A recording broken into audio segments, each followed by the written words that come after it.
दलितों की ठेकेदार मायावती है। शायद 2024 की बात नहीं रहेगी। 13% है क्या आपको वो कह रही 85% है। 13% है। हाँ मायावती ये है, ऐसा अभी कोई मान नहीं रहा है। आप लोग मान रहे हैं, कोई बात नहीं है। मायावती को बसपा का उत्तराधिकारी मान रहे हैं। मायावती को बसपा का उत्तराधिकारी हम बामसेफ है ना, ये सारे पैदा करने वाले लोग हम हैं। मायावती को पैदा करने वाले और तमाम लोग, ये हम लोग बामसेफ है, ये तो आप लोगों को मालूम है। तो मायावती की औकात भी तो जानते हैं ना, क्योंकि औकात तो बनाने वाले हम ही हैं। ये चंदा खाने वाले आदमी हैं और कुछ नहीं है। उल्टे सीधे स्टेटमेंट बहन जी के लिए दे सकते हैं, इससे कुछ नहीं है। समाज समझ चुका है। आप ये गलत कह रहे हो कि बहन जी को हमने बनाया। बहन जी को तुमने नहीं, तुम तो चंदाखोर आदमी हो, अपने लोगों को काटने वाला आदमी हो। तुम कुछ नहीं कर सकते। चंदा उगाने की एक इन्होंने फैक्ट्री बना रखी है। ये एजेंट है, रिकवरी एजेंट है। ये लोगों से और जो गवर्नमेंट एम्प्लॉय हैं उनका संगठन बनाकर उनसे हर महीने पैसे लेते हैं। क्या किया इन्होंने आज तक महाराष्ट्र में इन्होंने कोई एमएलए, कोई एमपी, कोई वहाँ के पार्षद, कोई जुटाए हैं तो बताओ।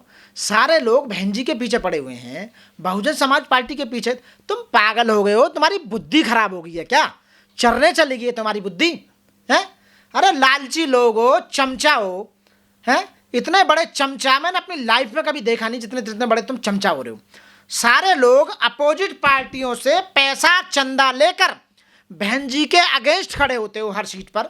एमपी के लिए उनके खिलाफ होते हो खड़े, एमएलए के लिए उनके लिए खराब होते हो, निगम पार्षद होते तो उसमें खड़े होते हो, क्षेत्र पंचायत इलेक्शन होता है उसमें खड़े होते हो। अरे भैया आप ये बताओ, अपने लोगों को काटने का काम कब तक करोगे? कब तक तुम उन आकाओं से पैसा लेते रहोगे? तुमने इलेक्शन लड़ा यूपी में, मूल निवासी जयमूला, 1-250 वोट तुम्हारी को ला रही थी। क्या हुआ? हमारी जो पार्टी है, जो बहन कुमारी मायावती जी ने अपना पूरा जीवन लगा दिया, पूरा जीवन। एक भी भारत में ऐसी महिला बता दो अपने समाज में जिसने मायावती, बहन कुमारी मायावती जी तरह काम करा हो, जिन्होंने अपना पूरा जीवन लगा दिया हो। बड़ी मुश्किल से इस पार्टी को लेकर ऊपर आई है। काशीराम जी की सोच है ये, मान्यवर काशीराम साहब की सोच है, बाबा साहब अम्बेडकर की सोच है, भगवान बुद्ध की सोच है।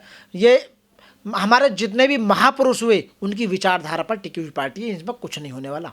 बहन जी के वर्चस्व को देखकर, बहुजन समाज पार्टी के वोट बैंक को देखकर, उनके नाम को देखकर, उनके फेम को देखकर लोग चिढ़ने लगे हैं।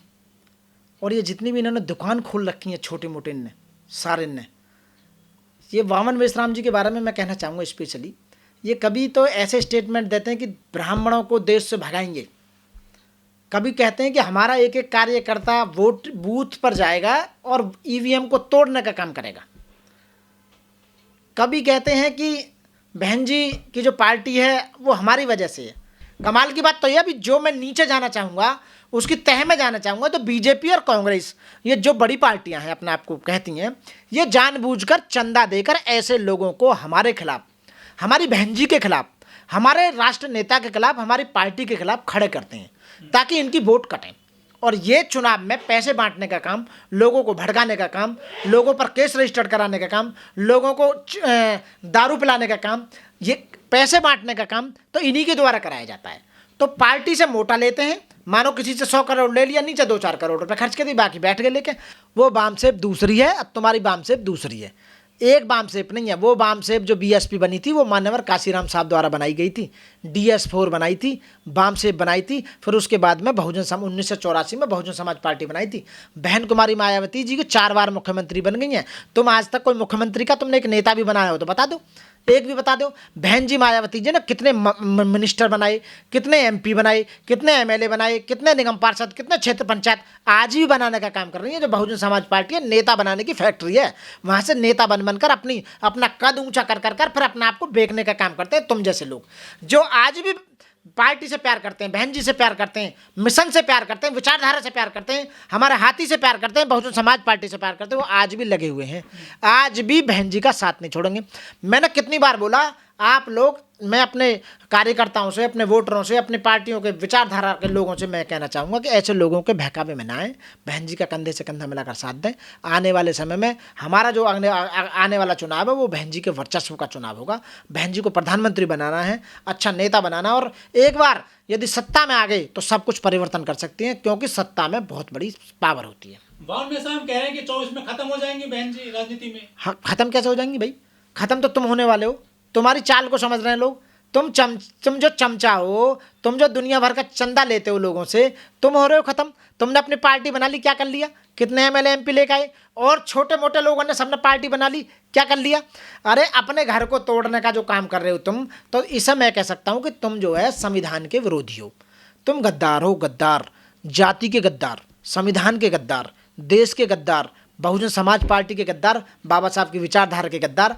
आप लोगों को बख्शा नहीं जाएगा, चिंता ना करो, एक बार सत्ता में आ जाएं, सबका हिसाब होगा। लेकिन वो कह रहे हैं कि बहन जी ब्राह्मणों के चंगुल में फंस गए, सतीश मिश्रा के चंगुल में। कभी नहीं फंसी बहन जी, बहन जी कभी नहीं फंसी किसी के चंगुल में। बहन जी आज भी राजा हैं, पहले भी राजा थी और राजा रहेंगी। बहन जी की जो विचारधारा है, बहन जी जिस विचारधारा को लेकर चल रही है, वो बाबा साहब की विचारधारा। आने वाले समय में ऐसी महिला, बहन जी जैसी महिलाएं युगों युगों, मैं कह रहा हूँ शताब्दियों में कोई ऐसा नेता पैदा होता है, बहन कुमारी मायावती जैसा, जो आज भी अपने वर्चस्व को बनाए हुए हैं, जो आज भी बहुजन समाज पार्टी का काम कर रही हैं, जो आज भी लोगों को वेलफेयर की बात कर रही हैं। आज भी बहन जी यदि एक ट्वीट भी लिख देती हैं कि भाई ये ऐसा क्यों हुआ, तो पूरे देश में खलबली मच जाती है। और आप जैसे चंदाखोर रात दिन शोर मचा रहे हो, कुछ नहीं होगा दे रहा। बहन जी त्रिशूल की बात करते हैं, परशुराम का मंदिर लाने की बात करते हैं चुनाव में, सब गलत है। आप एक बात बताइए, जब तक हमारी पार्टी या बहन कुमारी मायावती जिस रणनीति से चुनाव लड़ रही हैं, आप उन्हें गलत साबित करना चाहते हैं।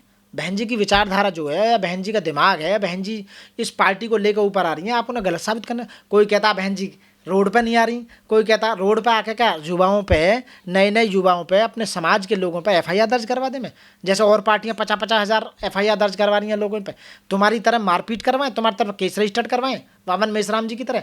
अरे तुम सामाजिक संगठन चला रहे हो, चलाए जाओ सामाजिक संगठन। राजनीति में क्यों घुसने की कोशिश कर रहे हो जो तुम्हारे बस की नहीं है, तुम्हारे अंदर बुद्धि नहीं है इतनी।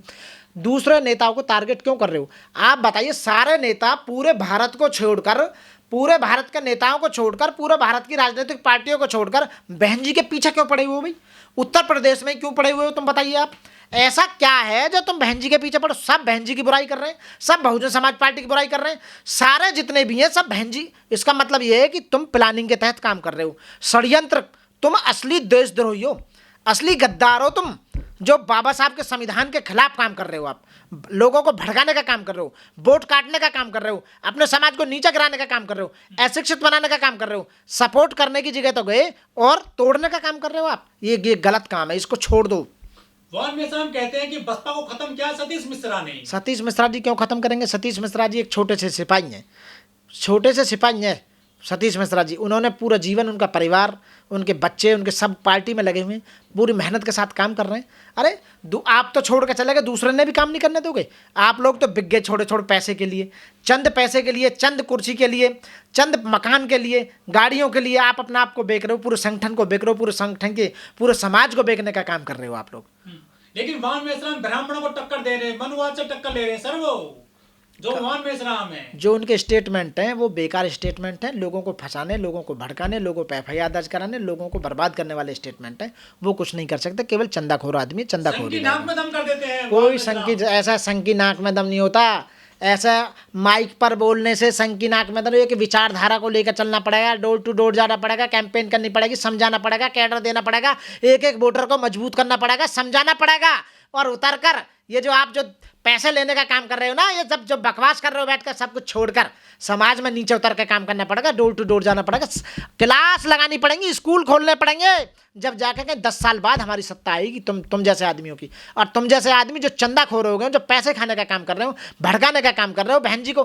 अरे एक भी ऐसा, अपने ही लोग अपने ही नेता को बदनाम कर रहे हैं, तो ये कितनी गंदी बात है, ये कितनी गंदी बात है। ये अपने ही लोग अपने नेता को बदनाम करने का काम कर रहे हैं। अपनी पार्टी, बहन कुमारी मायावती की पार्टी को छोड़कर एक भी पार्टी बता दो जो मुख्यमंत्री बनाए हो जिसने, एमपी एमएलए बनाए हो जिसने, बताओ। एक भी मंत्री बनाए हो जिसने, बताओ। ये सब गलत है। खामखा की बकवास करनी बंद करो, और तुम्हें साथ नहीं देना मत दो, कम से कम चुप तो रखो, अपने मुंह पर तो चुप रखो, कम से कम बकवास तो मत करो, कम से कम इस तरह की। चंद्रशेखर भी उनके साथ आ गए वामन मेश्राम के। मैं तो कह रहा हूँ सारे जितने द्रोही हैं, विद्रोही हैं, देशद्रोही हैं, सब ऐसे ही हैं। ये सब चंदाखोर ना, ये चंदूराम जितने भी हैं सब चंदे लेते हैं और कुछ नहीं है। ये बहन जी को कमज़ोर नहीं कर सकते, क्योंकि जहाँ हम जैसे सपोर्टर, हम जैसे वोटर बहन जी के साथ हैं, हम नया समाज बनाने का काम कर रहे हैं, हम डोर टू डोर जा रहे हैं, लोगों को समझाने का काम कर रहे हैं कि बहन जी ही तुम्हारा उद्धार कर सकती हैं। पिछले इतिहास को उठाकर देख लो, जब बहन जी मुख्यमंत्री थी उस समय हमारे लोगों का ग्राफ क्या ऊंचा था, पढ़ाई लिखाई कितनी ऊंची थी, कितनी डिग्री कर लो सब पैसा बहन जी की सरकार से आता था, एक भी किसी पे शोषण नहीं होता था, एक भी किसी पे FIR झूठी नहीं होती थी, सब कुछ बढ़िया चल रहा था। तो जब अपनी सत्ता लेके आओ, बहन जी को दोबारा सरकार में लेके आओ, यदि आपको सुख और सही रहना है तो संविधान का पूरी तरह से पालन कराना है तो बहन जी को आपको लीडर बनानी होगा। मोहन मिश्राम कह रहे हैं कि हम 200 संगठनों का एक तीसरा मोर्चा बना रहे हैं, राष्ट्रीय परिवर्तन मोर्चा, और 200 संगठनों का एक मोर्चा बनेगा और 400 सीटें पर चुनाव लड़ेगा 2024 में। ये 200 ना है, 2000 संगठन भी एक कर लेंगे ना, तब भी कुछ ना उखाड़ पाएंगे। जिस तरह से काम चल रहा है, जिस तरह से मनुवादी लोग, जिस तरह से बीजेपी और कांग्रेस काम कर रही है, आप 2000 संगठन भी तैयार कर लोगे जब भी कुछ ना कर सको। तो बहन जी को अपने साथ क्यों ना मिला लेती हैं? ना बहन जी इसलिए नहीं मिल रही क्योंकि बहन जी की एक विचारधारा है, पार्टी एक विचारधारा के ऊपर डिपेंड है। बाबा साहब की विचारधारा, भगवान बुद्ध की जो द्वारा, ज्योतिबा फूले जी की विचारधारा, अब महापुरुषों के विचारधारा की पार्टी है, वो अपनी विचारधारा को लेकर चल रही है, वो गद्दारों को शामिल नहीं करेगी। इनका कभी विश्वास नहीं, पता ना कब छोड़ कर भाग जाए। बहन जी की सरकार में आकर, बहन जी की पार्टी से जीतकर, पता ना अपने आप को कैसों करोड़ों में बेचकर बीजेपी और कांग्रेस में न चले जाएं। तो इसलिए बहन जी जो भी डिसीजन लेती हैं वो सोच समझ कर लेती हैं, गद्दारों के लिए पार्टी में जगह नहीं है। बहन जी बीजेपी से लड़ रही हैं, कांग्रेस से लड़ रही हैं, लेकिन चंद्रशेखर और मोहन मेश्राम ये किससे लड़ रहे हैं? ये हमारी बहन जी से लड़ रहे हैं, ये बहन जी को कमजोर करने का काम कर रहे हैं, वोट तोड़ने का काम कर रहे हैं, भड़काने का काम कर रहे हैं लोगों को, युवाओं को ऊपर FIR दर्ज कराने का काम कर रहे हैं। आपको दिखाई नहीं दे रहा सब कुछ? ये आप बताइए, जो वोट बैंक जो कम हुआ है तो ऐसे जैसे लोगों की स्टेटमेंटों की वजह से तो हो रहा है, भड़का रहे हैं लोगों को, तोड़ने का काम कर रहा है, छोटे छोटे लालच के लिए वोटों को इधर से उधर ट्रांसफर करवा रहे हैं। तो बहन जी की राह में रोड़ा है क्या ये नेता? पूरी तरह से रोड़ा है, पूरी तरह से। और आने वाले समय में मैं कह रहा हूँ रोड़ा को लात मार कर हटाओ। हमारे जितने भी कार्यकर्ता हैं वो डोर टू डोर जाएं, बहन जी की कंपेनिंग करें, मजबूत बनाएं, रात दिन अपने 24 घंटे में से मात्र 2 घंटा भी यदि तुमने लोगों को समझाने में लगा दिया तो ऐसे रोड़ा ये चुप बैठ जाएंगे, कुछ नहीं होगा और हम सरकार में जरूर आएंगे। साथियों, बहन जी के मैं स्वास्थ्य की कामना करता हूँ, उनके आयु की कामना करता हूँ, उनके जज्बे को सलाम करता हूँ और बहन जी के साहस को सलाम करता हूँ। और बहन जी जो हमारी बहन जी हैं वो 100 साल जिएँ और आने वाले समय में बहन जी जरूर सत्ता में आएंगी। आप बिल्कुल मेहनत के साथ लगे रहिए साथियों। जय भीम, जय भारत, नमो बुद्धाय साथियों।